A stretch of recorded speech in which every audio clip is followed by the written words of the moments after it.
जीवन के सपनों से जुड़ा हुआ है। तुम उसे छीनने की बात कर रहे हो अपने मैनिफेस्टो में? क्या आपकी मेहनत की कमाई का पैसा घुसपैठियों को दिया जाएगा कि वो माताओं बहनों का सोने का हिसाब करेंगे, उसकी जड़ती करेंगे, जानकारी लेंगे और फिर उस संपत्ति को बांट देंगे और उनको बांटेंगे जिनको मनमोहन सिंह जी की सरकार ने कहा था कि संपत्ति पर पहला अधिकार मुसलमानों का है। मंगलसूत्र भी बचने नहीं देंगे, यहां तक जाएंगे, मैं कहने आया हूं। देश भर में बीजेपी के चुनावी मंच से इन दिनों कांग्रेस के मैनिफेस्टो की ही सबसे ज्यादा चर्चा है। पीएम मोदी हो या फिर सबसे बड़े सूबे के सीएम योगी, सभी कांग्रेस के मैनिफेस्टो को कटघरे में खड़ा कर रहे हैं। पीएम मोदी ने बांसवाड़ा की चुनावी रैली में सबसे पहले संपत्ति को लेकर सर्वे कराए जाने की कांग्रेस की मंशा पर हमला किया था। देंगे और पहले जब उनकी सरकार थी उन्होंने कहा था कि देश की संपत्ति पर पहला अधिकार मुसलमानों का है। इसका मतलब ये संपत्ति इकट्ठी करके किसको बांटेंगे? जिनके ज्यादा बच्चे हैं उनको बांटेंगे। घुसपैठियों को बांटेंगे। क्या आपकी मेहनत की कमाई का पैसा घुसपैठियों को दिया जाएगा? आपको मंजूर है? ये कांग्रेस का मैनिफेस्टो कह रहा है कि वो माताओं बहनों का सोने का हिसाब करेंगे, उसकी जड़ती करेंगे, जानकारी लेंगे और फिर उस संपत्ति को बांट देंगे और उनको बांटेंगे जिनको मनमोहन सिंह जी की सरकार ने कहा था कि संपत्ति पर पहला अधिकार मुसलमानों का है। भाइयों बहनों, ये अर्बन नक्सल की सोच, मेरी माताओं बहनों, ये आपका मंगलसूत्र भी बचने नहीं देंगे, यहां तक जाएंगे, मैं कहने आया। जिसके बाद अमरोहा के चुनावी मंच से सीएम योगी ने हमला करते हुए कहा कि कांग्रेस के मैनिफेस्टो में इस बात का जिक्र है कि उनकी सरकार बनी तो देश में शरिया कानून लागू होगा। और उनके सहयोगी दलों को आज जो इंडी गठबंधन के रूप में आपके पास आए हैं, बहनों और भाइयों, ये देश के साथ गद्दारी किए हैं और फिर गद्दारी करने के लिए अपने झूठे घोषणा पत्र के साथ आपके पास आए हैं। आज कांग्रेस का जो घोषणा पत्र है उसको आप देखेंगे, क्या कहते हैं? कहते हैं देश हमारी अगर सरकार बनी तो हम शरिया कानून लागू कर देंगे। आप बताओ, ये देश बाबा साहब भीमराव अंबेडकर के द्वारा बनाए गए संविधान से चलेगा या किसी शरीयत से चलेगा? भारत संविधान से चलेगा। बाबा साहब भीमराव अंबेडकर के द्वारा बनाए गए संविधान से भारत चलेगा, न कि किसी शरीय कानून से। इससे पहले सरगुजा की चुनावी रैली में पीएम मोदी ने कांग्रेस के मैनिफेस्टो पर हमला करते हुए इल्जाम लगाया था कि कांग्रेस के मैनिफेस्टो में मुस्लिम लीग की छाप है। आज जब मैं सरगुजा आया हूं तो कांग्रेस की मुस्लिम लीगी सोच को देश के सामने रखना चाहता हूं।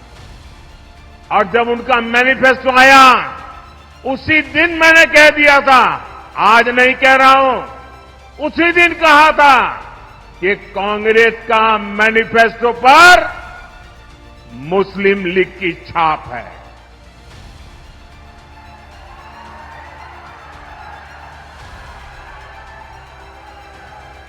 साथियों, जब संविधान बन रहा था, काफी चर्चा विचारणा के बाद देश के सभी बुद्धिमान लोगों के चिंतन मनन के बाद बाबा साहब आंबेडकर के नेतृत्व में ये तय किया गया था कि भारत में धर्म के आधार पर आरक्षण नहीं होगा। आरक्षण होगा तो मेरे दलित भाई बहनों के लिए होगा, मेरे आदिवासी भाई बहनों के लिए होगा, लेकिन धर्म के नाम पर आरक्षण नहीं होगा।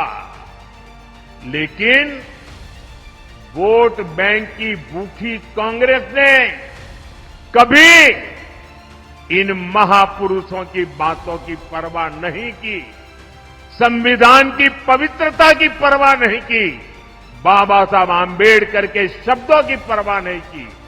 बीजेपी के इन आरोपों के बीच आपको कांग्रेस के मैनिफेस्टो की कुछ अहम बातें बताते हैं। कांग्रेस ने 2024 के अपने 48 पन्नों के मैनिफेस्टो को 12 हिस्सों में बांटा है, जिसे न्याय पत्र के नाम से जारी किया है।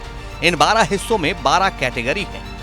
पहला, न्याय का संकल्प। दूसरा, हिस्सेदारी न्याय। तीसरा, युवा न्याय। चौथा, नारी न्याय। पांचवा, किसान न्याय। छठा, श्रमिक न्याय। सातवां, संवैधानिक न्याय। आठवां, आर्थिक न्याय। नौवां, राज्य न्याय। 10वां, रक्षा न्याय। 11वां, पर्यावरण न्याय। और मैनिफेस्टो के 12वें हिस्से में निवेदन है। तो सबसे पहले सामाजिक न्याय वाले हिस्से पर ही नजर डालते हैं। इसमें सामाजिक न्याय का जिक्र है। इसके पहले ही हिस्से में लिखा है, कांग्रेस राष्ट्रव्यापी आर्थिक सामाजिक जाति जनगणना करवाएगी। इसके माध्यम से कांग्रेस जातियों, उपजातियों और उनकी आर्थिक सामाजिक स्थिति का पता लगाएगी। जनगणना से प्राप्त आंकड़ों के आधार पर कांग्रेस उनकी स्थिति में सुधार के लिए सकारात्मक कदम उठाएगी। सामाजिक न्याय के कॉलम में आगे लिखा है, कांग्रेस पार्टी अनुसूचित जाति, अनुसूचित जनजाति, अन्य पिछड़ा वर्ग एवं गरीब सामान्य वर्ग को मिलने वाले आरक्षण पर 50% का कैप हटाएगी। कांग्रेस भूमिहीनों को जमीन वितरित करेगी। जहां तक अल्पसंख्यकों का सवाल है, कांग्रेस के घोषणा पत्र में लिखा है, कांग्रेस यह सुनिश्चित करेगी कि अल्पसंख्यकों को शिक्षा, स्वास्थ्य देखभाल, सरकारी नौकरी, लोक निर्माण अनुबंध, कौशल विकास, खेल और सांस्कृतिक गतिविधियों में बिना किसी भेदभाव के उचित अवसर मिले। कांग्रेस यह सुनिश्चित करेगी कि प्रत्येक नागरिक की तरह अल्पसंख्यकों को भी पोशाक, खान पान, भाषा और व्यक्तिगत कानूनों की स्वतंत्रता हो। कांग्रेस ने अपने मैनिफेस्टो में 28 नंबर पेज पर आर्थिक न्याय का जिक्र किया है। इसमें कांग्रेस ने राजनीतिक और सामाजिक न्याय की तरह इसे भी महत्वपूर्ण बताया है। इसमें कांग्रेस ने नौकरियां, स्वरोजगार बढ़ाने के साथ साथ कई उपायों को बताया है। इसी के 21वें नंबर पॉइंटर में कांग्रेस ने जिक्र किया है कि कांग्रेस नीतियों में उपयुक्त बदलाव करके धन और आय के मामले में बढ़ती असमानता का समाधान करेगी। इसी में आगे जन कल्याण शीर्षक में कांग्रेस ने लिखा है कि भारत की जनता आर्थिक तौर पर विभाजित है और अति अमीर लोगों का एक बहुत छोटा सा वर्ग है। इसके बाद मध्यम वर्ग है जो गरीबी रेखा से ऊपर है, लेकिन मध्यम वर्ग में नहीं आता। देश में 22 करोड़ लोग गरीब हैं। कांग्रेस इन पर फोकस करेगी।